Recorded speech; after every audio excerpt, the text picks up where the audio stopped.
What's going on, guys? My name's Theoatrix and welcome to Tips and Tricks episode 11.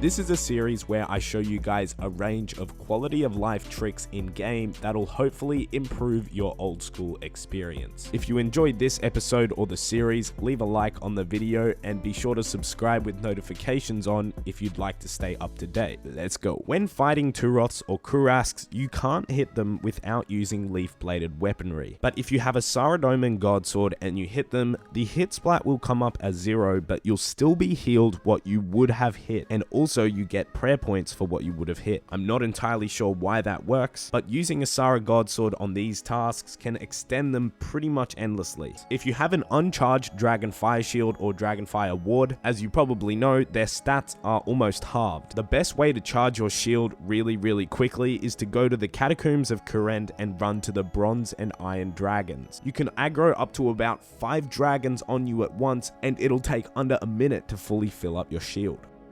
If you or your teammate have scouted out a raid and Shamans is first, it's a good idea to have an anti-poison ++ outside so you don't have to have a dose of Sanfu Serum, which is really expensive. At the Nightmare Zone, the majority of players train with absorption potions and on 1 hit point. When you're at 1 hit point, you can flick the rapid restore prayer and it resets the timer that you have until you regain a hit point. So approximately every minute, if you double click the prayer, it'll reset it and you won't go above 1 hit point. A pretty new item in Old School that was actually released in 2009 in RS2, the Staff of Light. It has a slightly different function to what it used to have. Wearing a Staff of Light at God Wars works as a Zamorak and a Saradomin item at the same time. That's one of the only items in the game that works as 2 God items. If you're into bossing, there's a pretty good chance that you'll have a spare Spirit Seed in your bank. With 83 farming, you can plant a Spirit Seed in one of the 4 patches, and once it's grown, you get 20,000 XP, and you also have the best chance at getting a Tangleroot farming pet. And even if you already have one planted, dig it up and replant another one for that chance.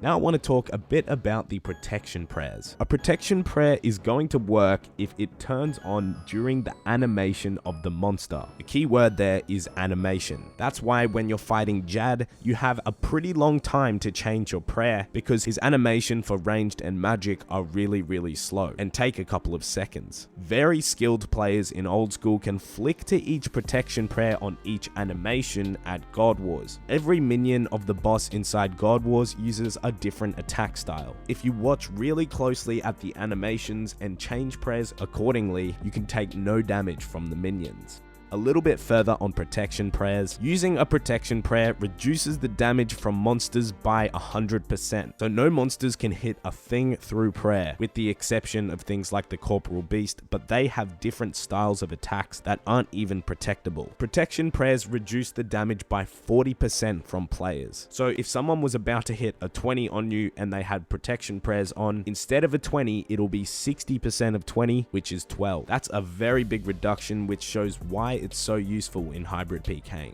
When you're training farming and you're paying for trees to be protected by the farmer, if the protection cost is less than 1/8 of the price of the seed, then it's worth paying for it because trees have a death rate of 1 in 8. If you have a decently low defense level and you're on a Dagonoth's task, you can bring noted food and coins and sell it to the general store on the 2nd level of the lighthouse. With the coins, you can buy it back and it'll be unnoted, basically letting you stay there forever.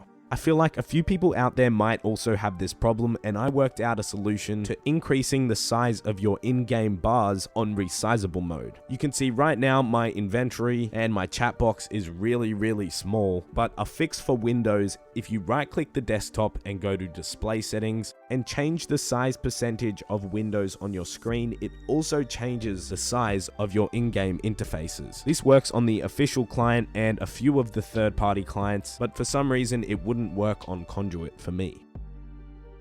That wraps up episode 11 of Tips and Tricks. I'm currently doing a Vorkath Mousepad giveaway and I'm gonna extend the duration of it for 2 more weeks because under 1,000 people have entered. So I'm hoping for more people to get on board on that giveaway. So if you'd like to see it, I'll put a card on the screen right now and it's linked in the description as well.